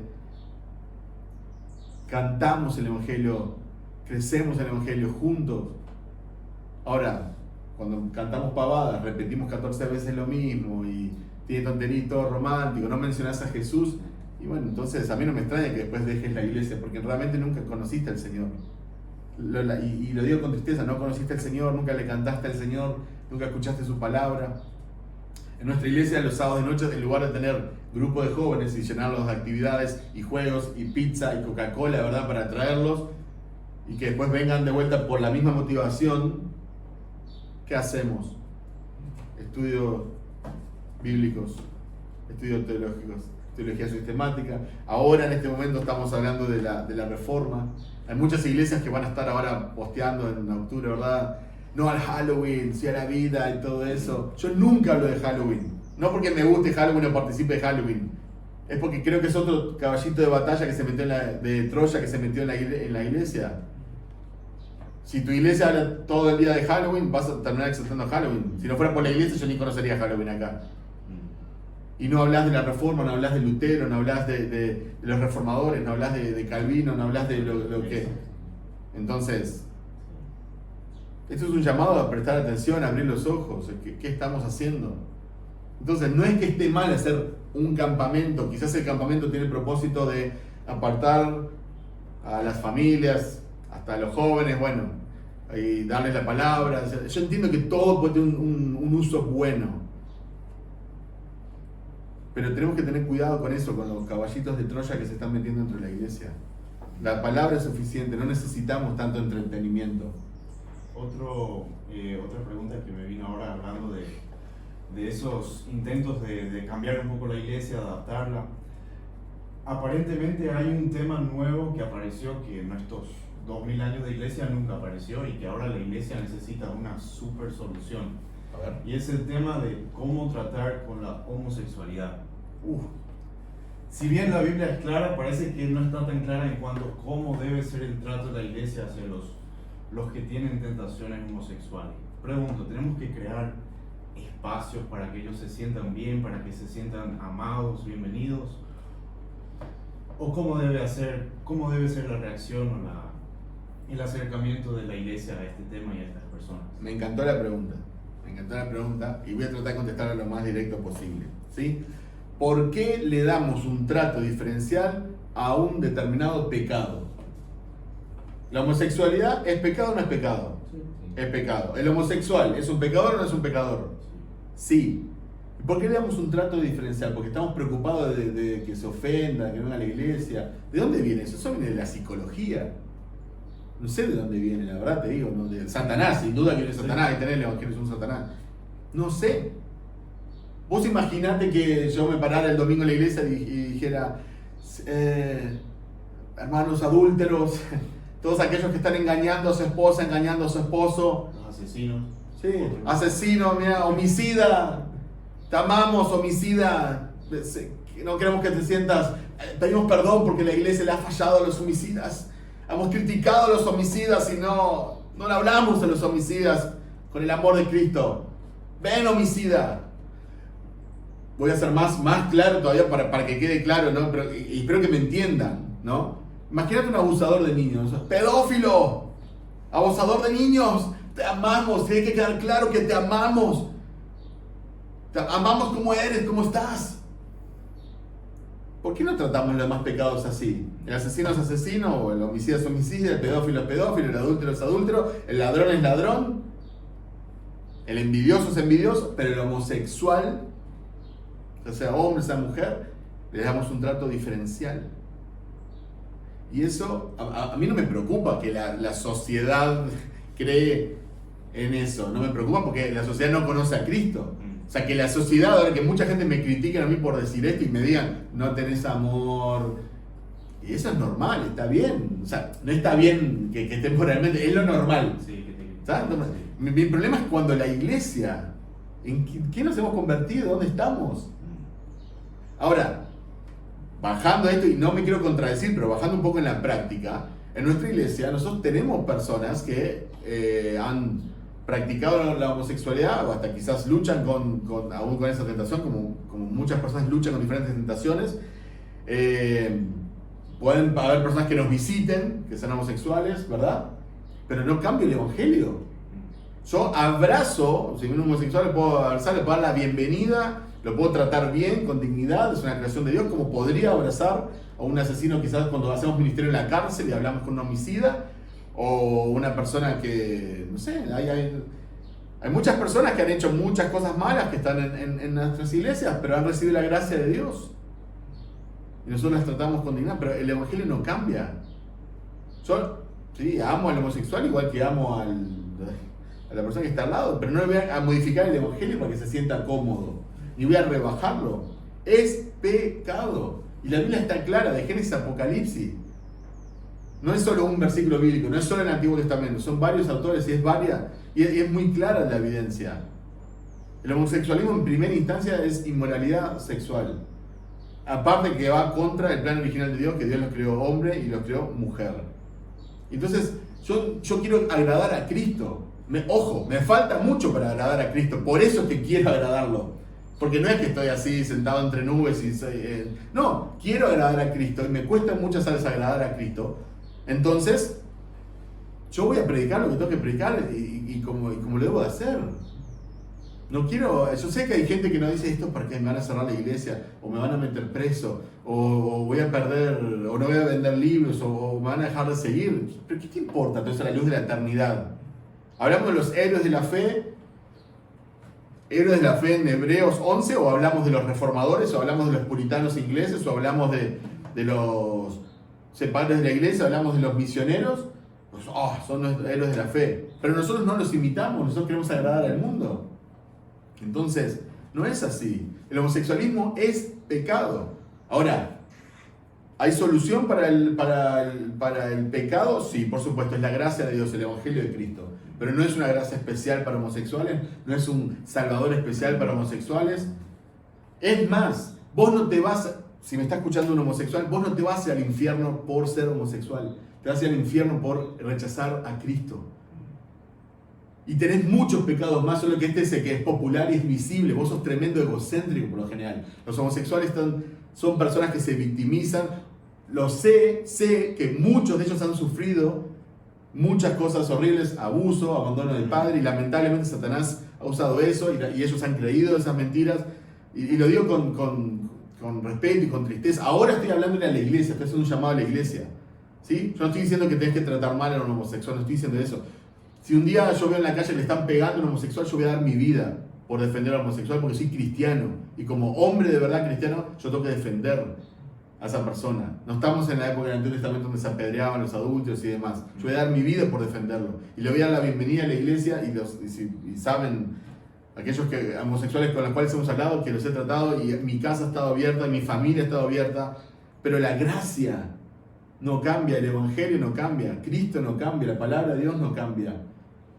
Entonces, yo lamento que te sientas el protagonista de la historia por tener este pecado, ¿verdad? Y que la sociedad te haga sentir especial. Pero antes de ser homosexual sos tremendo egocéntrico. Antes de ser homosexual no honras al Dios que te creó. No le quieres dar gracia, no te quieres someter, no sos humilde. Necesitas la gracia de Dios, necesitas a Cristo. Cristo ha salvado y cambiado muchos homosexuales y muchos pecadores. Todos nosotros hemos venido a Cristo, ¿verdad? Muertos en delitos y pecados. Y hemos conocido la gracia de Dios, ¿no? Entonces la misma gracia tenemos que compartirla. Y no hay más amor que el verdadero Evangelio. ¿Cómo puedo decir yo que amo a una persona, pero sé que se va a ir al infierno porque no tiene un Salvador y no decirle nada? ¿Eso es amor? Muchas de las personas homosexuales, lesbianas, que hablan del orgullo gay, van a las marchas, después lloran de noche, cuando apoyan la cabeza en el mar. ¿Por qué hay tanto suicidio? ¿Por qué el índice de suicidio es tan alto? Porque se sienten abandonados, sí es verdad, porque hay discriminación, sí puede ser verdad, pero es porque no hay esperanza, porque tratan de ser alguien que no son. Dios los creó de una forma y ellos, yendo en contra del Creador, viven todo lo contrario. Entonces, no hay nada más amoroso que predicar el Evangelio. Hay perdón, hay nueva vida para los homosexuales como para cualquier otra persona. Pero cristianos, no cambiemos el Evangelio, sean valientes, ¿sí? Sean valientes. Bueno, Alex, una pregunta a lo que me surgió cuando hablaste de los jóvenes. Ya hablamos de los conciertos o actividades juveniles. En las iglesias hoy en día se crean grupos diferentes, los niños en un cuarto tal vez, los jóvenes aparte, los casados, más los ancianos, y Y sí, la iglesia crea actividades muchas, muy diferentes, ¿verdad? ¿Y qué opinas de los viajes misioneros a corto plazo que normalmente se hace entre los jóvenes? Mirá, un viaje misionero a corto plazo debería de ser algo bueno. Lo que lamentablemente yo veo en muchos casos es que no se hace como se debería de hacer, ¿no? Nosotros deberíamos de ser, todos deberíamos de, lo ideal sería que todas las iglesias fueran iglesias misioneras en el sentido de que estén orando por los no alcanzados, orando por misioneros, enviando misioneros, orando por los pueblos sin Biblia, por la traducción bíblica, apoyando económicamente, enviando misioneros, enseñando sobre misiones. Obviamente, empezando desde su iglesia local, en su barrio, su ciudad, pero sí llegando hasta lo último de la tierra. Entonces, sería bueno que todas las iglesias se involucren en misiones en ese sentido, ¿no? Porque todos nosotros tenemos, a todos nosotros que estamos en Cristo se nos ha dado el ministerio de la reconciliación, ¿verdad? Nosotros se nos ha dicho ir por el mundo y tenemos que decirle a la gente, reconciliate con Dios. 2 Corintios 5. Somos embajadores de Cristo.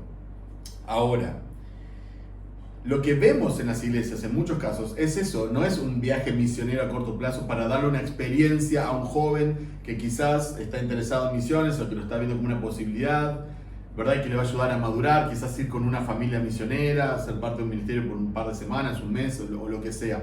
Lo que vemos hoy en día es a jóvenes que no tienen un espíritu misionero, lo que tienen es un espíritu aventurero. Lo que quieren es viajar, lo que quieren es salir, es turismo. Entonces ahí a veces la iglesia apoya o otras personas apoyan, levantan fondos, entonces les sale barato. O a veces tienen la posibilidad económica, pero les sale más barato porque van con un misionero, ¿verdad? Entonces es como turismo. Se sacan fotos con niños que son de clase más baja, que les faltan cosas. Se sienten los salvadores del mundo porque les regalan, no sé, un par de calzados a alguien necesitado. Entonces vos ves después los posts, las publicaciones que hacen, las fotos que suben, y esas personas por muchos casos no llegan a ser misioneros, no llegan a tener una carrera como misioneros, no llegan a apoyar misioneros. Entonces que fue solo diversión. Entonces, para mí no es malo hacer viajes misioneros cortos. De hecho yo hice y me cambiaron la vida, a mí me gustó. Aunque muchas cosas no eran, hoy en día las haría diferente y por ahí no, hay cosas que no comparten el día de las organizaciones o cosas de las que participé, pero tenía un deseo yo de ser misionero y bueno, acá estoy, años después, siendo misionero, gracias a Dios, a tiempo completo junto a mi familia. Entonces, no es malo, pero vamos a hacerlo de verdad. Vamos a agarrar jóvenes maduros que conocen el Evangelio, no jóvenes que queremos animarlos, a jóvenes maduros que conocen el Evangelio, que pueden dar una mano, pero la principal tarea de un viaje misionero corto no es lo que va a servir el joven. Es que el joven vea una familia trabajando en ministerio, lo que el joven vea, ¿verdad? Que exponerlo a otra cultura, quizás exponerlo a otro idioma, exponerlo al trabajo misionero, exponerlo a una familia, y que él pueda, si tiene ese deseo, ¿verdad? Que realmente es dado por Dios, que pueda crecer en ese deseo, y que pueda ver los pasos que tiene que dar. Obviamente, si va a ser misionero de verdad, tiene que estudiar teología, tiene que crecer en el Evangelio, tiene que ser humilde, tiene que estar para servir a los demás. Pero, ¿cómo lo hacemos hoy en día? Es simplemente una actividad juvenil. Es, bueno, todos los veranos, ¿quién se anota? Y mandamos a cualquiera. Y yo creo que eso termina siendo contraproducente para el campo donde los mandamos y para esos jóvenes. Entonces, hagámoslo bien. Nuestra iglesia quiere ser una iglesia misionera y nosotros tratamos de hablar de misiones, de escuchar a testimonio de misioneros, tratamos de apoyar, nosotros como familia. También nosotros trabajamos mucho en eso para que nuestros hijos también quieran apoyar económicamente a misioneros, quieran ir a misiones, ¿verdad? Y quieran orar por misioneros y sepan de las necesidades que hay y sepan de la traducción bíblica. Somos intencionales y queremos ser más intencionales. Pero no cualquier turismo es viaje misionero. Hoy en día se escucha muchas veces en las iglesias o en el evangelismo que la gente le piden que vengan enfrente al altar y que repiten una oración. ¿Qué opinas acerca de repetir una oración y eso? Mira, te voy a ser muy honesto, es porque yo vengo de ese contexto, eso es lo que yo aprendí, eso fue mi primer acercamiento al evangelicalismo y bueno, como no estoy para nada de acuerdo y lo viví, pues a veces me apasiona mucho cuando hablo de eso, ¿no? Yo entiendo que una vida espiritual, vamos a decirlo así, un nuevo nacimiento se puede dar con una oración. Yo entiendo que hay gente que por ahí oró, ¿verdad? Y repitió una oración y quizás realmente nació de nuevo, ¿no? Pero volvemos de vuelta a lo mismo, ¿verdad? Agregarle a las escrituras. Me gustaría que la gente me pueda mostrar una sola vez en la escritura donde alguien hizo, ¿verdad? Repitan esta oración conmigo. No lo encontramos. No lo hizo Jesús, no lo hicieron los apóstoles, no lo hicieron los profetas, no existe, eso no es una práctica bíblica, repetir una oración. Pero ¿cuál es el problema? No es la oración en sí, el problema es lo que está detrás. Primero que rebajamos el Evangelio a 4 preguntas contestadas positivamente. Entonces es como solo un nivel intelectual. Le decimos a la gente, ¿querés ir al cielo? Sí. ¿Quién te va a decir que no? Si Satanás le pregunta ¿querés ir al cielo? Satanás te va a decir que sí. Le preguntas a un demonio ¿querés ir al cielo? Y sí, te va a decir. ¿Quién no va a querer ir al cielo? En su sano juicio. Entonces, sí, ok. ¿Sabés que sos pecador? Sí. Ok. ¿Qué significa que sabe que es pecador? ¿Sabe que está ofendiendo a un Dios santo? ¿Sabe lo que significa pecar contra un Dios santo? ¿Entiende lo que es? ¿O simplemente tiene el concepto de hacer cosas malas que esta gente tiene en el mundo? Hay cosas que nosotros sabemos por instinto, como un perro sabe lo que es un hueso de carne o un hueso de plástico. Esto es porque tiene ciertos químicos y me va a hacer mal si como el plástico. No, al perro le tirás y obviamente va a olfatear y va a ir a él. Entonces, si vos le preguntas a una persona, ¿sabes que sos pecador? Y sí, pero ¿qué es pecador? En el mejor de los casos que sí, porque a veces te dicen que no, pero porque se están comparando con gente que está en la cárcel, obviamente, mató a 4 y bueno, entonces yo no soy tanto. Pero si te dice que sí, ¿qué entiende? ¿Verdad? Judas le dio remordimiento también al haber vendido a Jesús y devolvió las monedas, pero él no se arrepintió. Él no fue al madero, él no fue a Cristo, él no recibió perdón, pero se sintió mal. Entonces, ¿en qué sentido una persona sabe que es pecadora? Entonces, si contestó esas dos positivamente, ¿querés ir al cielo? Sí. ¿Sabes que sos pecador? Sí. ¿Crees en Jesús? Sí. A veces, en el mejor de los casos, si la persona está sumamente inspirada, que lógicamente le dice, ¿pero crees que murió, resucitó por vos? Sí. Y Satanás también cree eso, solo que tiembla. ¿Qué entiende la persona intelectualmente? Sí, creo. Entonces repetí esta oración conmigo. Querido Jesús, te pido perdón por mis pecados, te pido que entres en mi vida, en mi corazón, y me perdones, me salves. Amén. ¿Lo hiciste de corazón? Otra pregunta.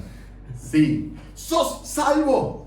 ¿Sos salvo? Y nunca dudes de eso porque sos salvo. Dios te ha salvado. Si lo hiciste de corazón, sos salvo. ¿Cuántas cosas están mal detrás de eso? Todo en la profundidad del Evangelio, de hablar de la ira de Dios, de la gracia de Dios, de la imputación de nuestro pecado en Cristo, de que Él, como siempre decimos, se volvió maldición, de que Dios lo destrozó, de que de su santidad ofendida, de su santa ira, de la fe, de la gracia, todo lo que podríamos hablar lo resumimos a 3 preguntas. Sí. Sos salvo. Y hacemos repetir una oración. Si la persona estuviera siendo salva de verdad, o más una persona de verdad quiere entregar su vida a Cristo, está siendo convencida por el Espíritu Santo, ¿es necesario que yo la guíe en oración? ¿O la persona va a orar simplemente? Imagínate, entendamos, una persona está siendo convencida por el Espíritu Santo de que es un pecador, de que ha ofendido a Cristo, que necesita un Salvador, y ese Salvador es Jesús, que es Dios hecho hombre. Convicción del Espíritu. Bueno, pero podés dar una oración y repito contigo. ¿Qué es eso? Esa persona hasta en su corazón, ni siquiera sin hablar, va a decir, Señor, sálvame, te he fallado, perdón, perdón, perdón. No necesita que le guíes en una oración, porque está convencida, quizás no va a tener ni la voz, ni las lágrimas lo van a dejar hablar. No digo que todas las conversaciones sean tan dramáticas, pero no necesita de que alguien lo guíe.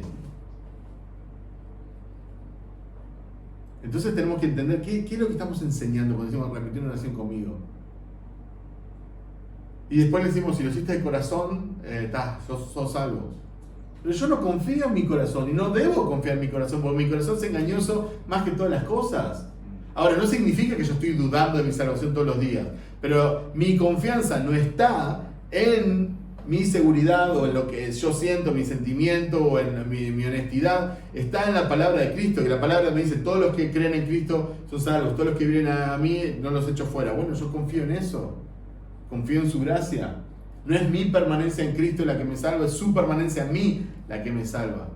Y yo sé, confío que Él me ha dicho, sos mío. Ha derramado su misericordia, su gracia. Yo sigo adelante y confío en eso. No siempre me siento salvo. No siempre confío en mi corazón, me parece que mi corazón es honesto. Entonces, ¿qué estamos buscando cuando le decimos, repetí esta oración conmigo? Lo que queremos es que nosotros poder decirle a la gente, aceptó a Cristo conmigo. 4 personas aceptaron a Cristo conmigo. Y yo soy culpable de eso. En el pasado yo lo hice mucho. Tengo facilidad de palabra, ¿verdad? Entonces, digamos, campaña de evangelismo, entonces yo iba, si 3, 4 preguntas, ¿verdad? Orá conmigo. Entonces después nos íbamos, ¿y cuántos aceptaron a Cristo contigo? 3, y contigo 2, y contigo 4. Y Alex, contigo, ¿cuántos aceptaron a Cristo? 15. Oh, Alex, tienes el don de evangelista. Sí, gloria a Dios, decía yo, gloria a Dios, pero por dentro, se siente bien. Pero sin embargo, cuando vos predicás el evangelio y le dejás a la persona responder al evangelio, le dejás ahí la puerta de responder al evangelio, entonces sabés que es Dios que está haciendo la obra, no es lo guié a Cristo. Yo prediqué el evangelio, soy un siervo inútil. Ni lo debo de haber predicado con la pasión que merece el evangelio, ni lo prediqué como lo debería haber predicado, pero a pesar de mí, Dios obra. No se trata de mí. Entonces, la persona puede entregar su vida a Cristo. Ahora, quizás hay momentos, situaciones donde una persona es convencida por el Espíritu Santo y entonces, bueno, orá, entregarle tu vida a Cristo, pedirle, orá. Eso es lo máximo, pero no 3, 4 preguntas y bueno, orá conmigo. No, eso no es evangelismo. Eso no es profundo, eso no es... Ahora, no significa que una persona tiene que entender toda la magnitud teológica, ¿verdad? De cada... No significa que tiene que entender toda la Trinidad y la deidad, no significa que tiene que entender todo lo que pasó. Para eso es el discipulado, para eso va a crecer en gracia y en conocimiento del Señor Jesús. Pero el Evangelio tiene que ser predicado. Y este discurso de Cristo, como dice en griego, va a producir fe en la persona. La fe viene por el oír el discurso de Cristo, la palabra de Dios traduce en la mayoría de las versiones. Entonces yo, ¿qué tengo que hacer? Predicar el Evangelio y dejar que el Señor obre entre Dios y la persona. Yo estoy sumamente en contra de la oración del pecador. No es bíblico, no ha sido históricamente una práctica de la iglesia y no creo que sea saludable, no creo que sea algo bueno, creo que tiene muchos efectos colaterales, por así decirlo, y no creo que sea una práctica que honre al Señor. Nosotros no la practicamos ya desde hace muchos años que no la practico y en nuestra iglesia no la practicamos, pero sí predicamos el Evangelio y sí llamamos a la gente al arrepentimiento. ¿Hacemos llamados al altar? No. ¿Por qué? Porque me parece también que a veces la iglesia quiere generar mucho teatro, mucho circo, ¿no? ¿Cuántos quieren pasar adelante? Dice el pastor, ¿no? Entonces se levantan 3 o 4, ¿viste? Entonces a veces mismo los ujieres de la iglesia ven que no hay muchos, entonces ellos mismos pasan, ¿no? Para hacer bulto, ¿verdad? Para hacer ahí que se vean más gente, ¿no? Y si ves que no son muchos, ¿qué dice el pastor? Bueno, pero aparte de entregar su vida a Cristo, ¿quién quiere dedicar su vida a Cristo? Porque quizás entonces ya llamas a otros. Y si no son muchos, y bueno, ¿quién quiere ir a misiones?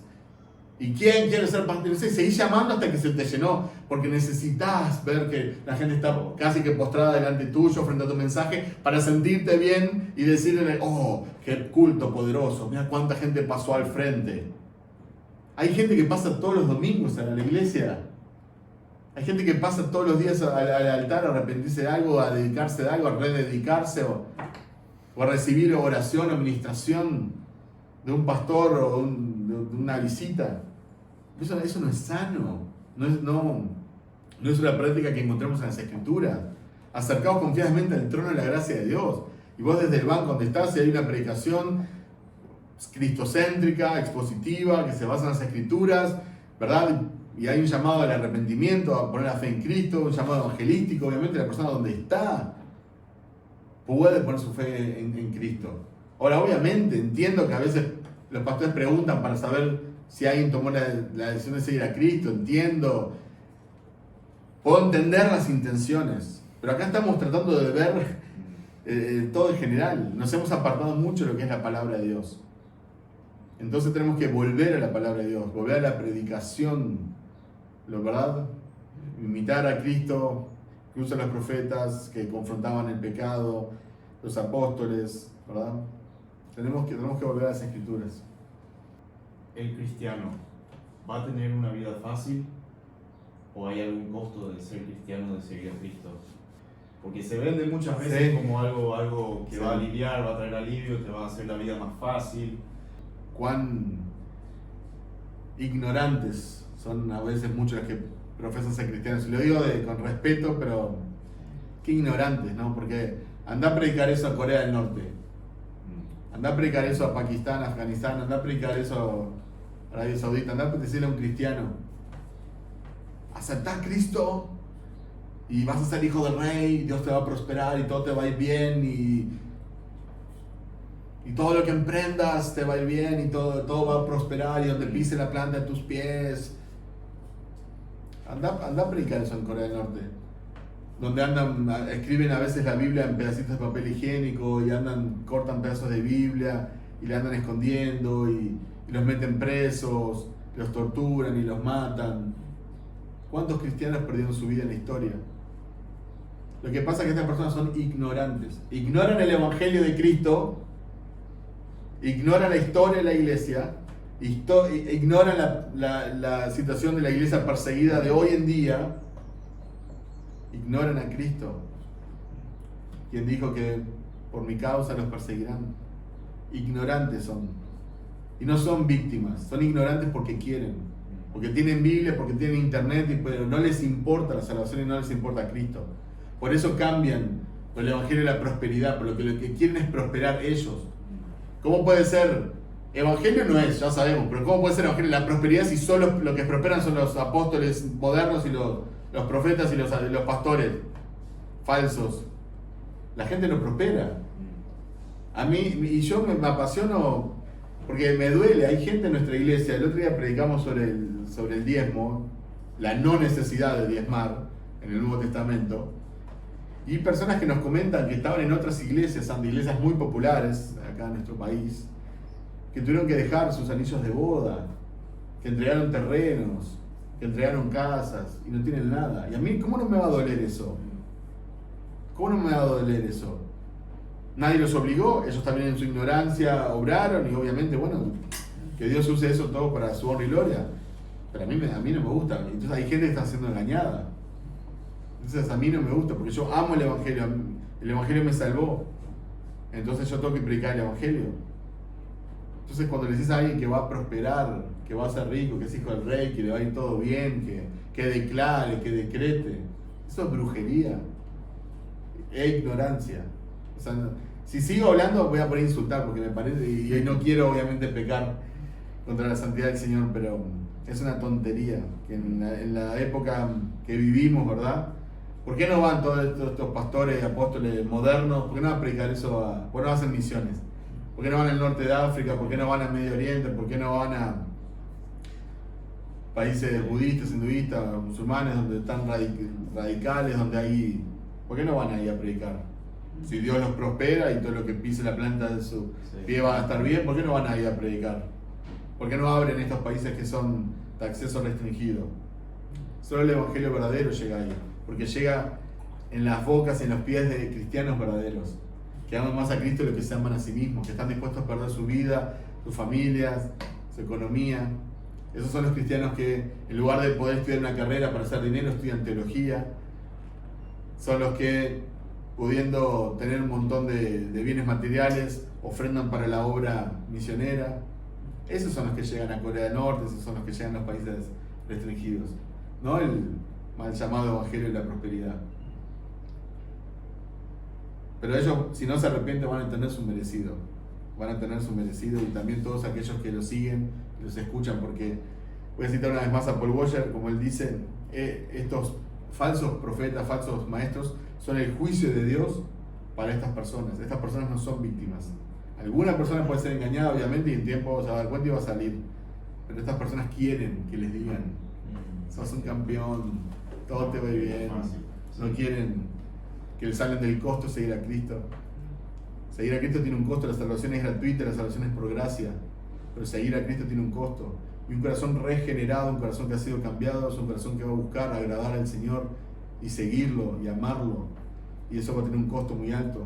Va a costar nuestros sueños, va a costar nuestras metas, puede costarnos la vida, puede costarnos nuestra economía. Pero vale la pena porque Cristo vale la pena, Cristo es digno. Bueno, hemos escuchado ahora tanto del evangelio falso, del evangelio que se vende barato, y tal vez sería bueno, para resumir todo lo que hemos hablado, resumir el evangelio que nosotros como cristianos, como iglesia, debemos predicar. Sí, es bueno terminar con eso, para exaltar, ¿verdad? Pero bueno, exaltar el evangelio que nos salvó. Como dije anteriormente, el evangelio comienza con la santidad de Dios. Dios es santo, Dios es bueno, Dios es amoroso, Dios nos creó y Él es digno de toda honra y toda gloria.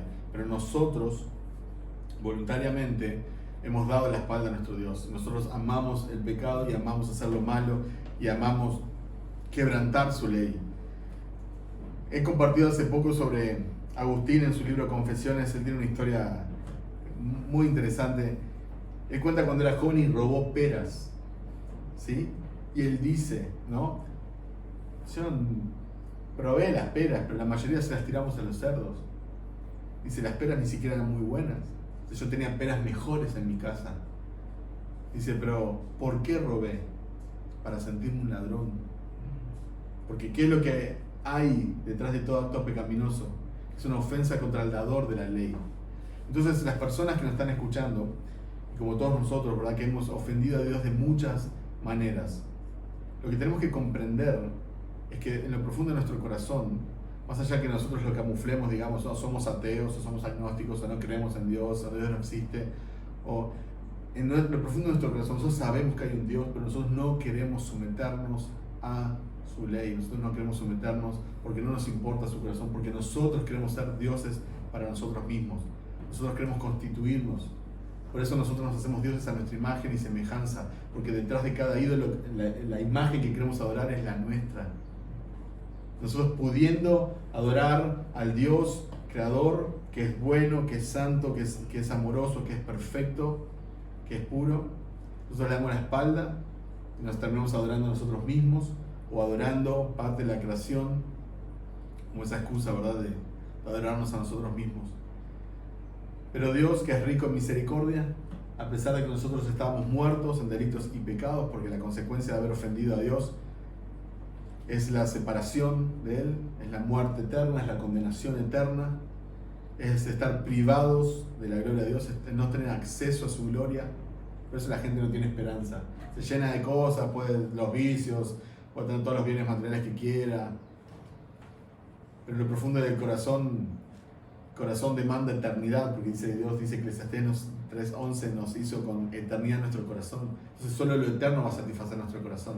Pero como estamos privados de la gloria de Dios, y esa gloria de Dios está revelada en Cristo, y Cristo es lo único que caminó en esta tierra, que es eterno, pero que también tenía un cuerpo. Entonces, al estar privados de esa gloria, nosotros no tenemos esperanza. Y esa eternidad que hay en nuestro corazón no puede ser satisfecha. Entonces buscamos y buscamos y hacemos cosas y hasta inventamos religiones y tratamos de hacernos dioses, sistemas, pero no hay esperanza.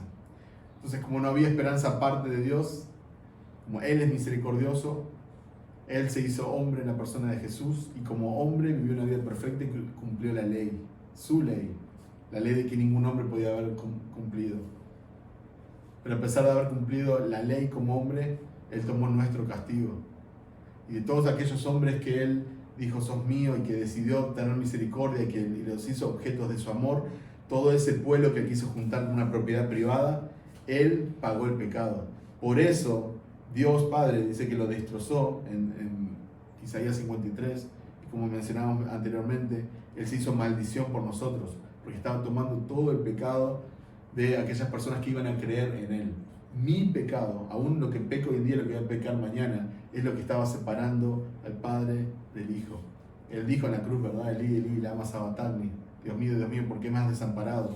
Porque en ese momento Él estaba tomando nuestro pecado para también, al momento que nosotros ponemos nuestra fe, nuestra confianza en este acto y declaramos que Él solo puede salvar y que Él es Dios hecho hombre y que Él pagó nuestro pecado y que Él resucitó, cuando nosotros creemos que Él es Señor, entonces nosotros adquirimos su justicia, su inocencia.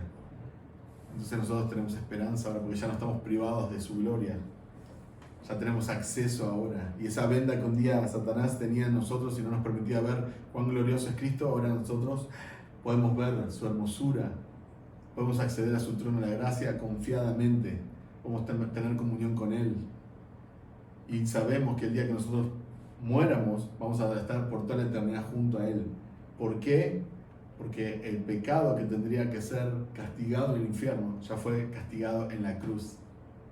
Y la santidad necesaria para ver a Dios, porque sin santidad nadie podría ver a Dios, la adquirí de Cristo. Él tomó mi pecado, yo tomé su santidad y su inocencia. Ese es el Evangelio. El Evangelio de la santidad de Dios, el Evangelio de mi pecado, el Evangelio de su gracia, de su amor, de su misericordia, el Evangelio de su gloria, el Evangelio de la suficiencia de Cristo como Salvador, de su majestad como Señor, el Evangelio de la gracia de Dios, no por obras para que nadie se gloríe.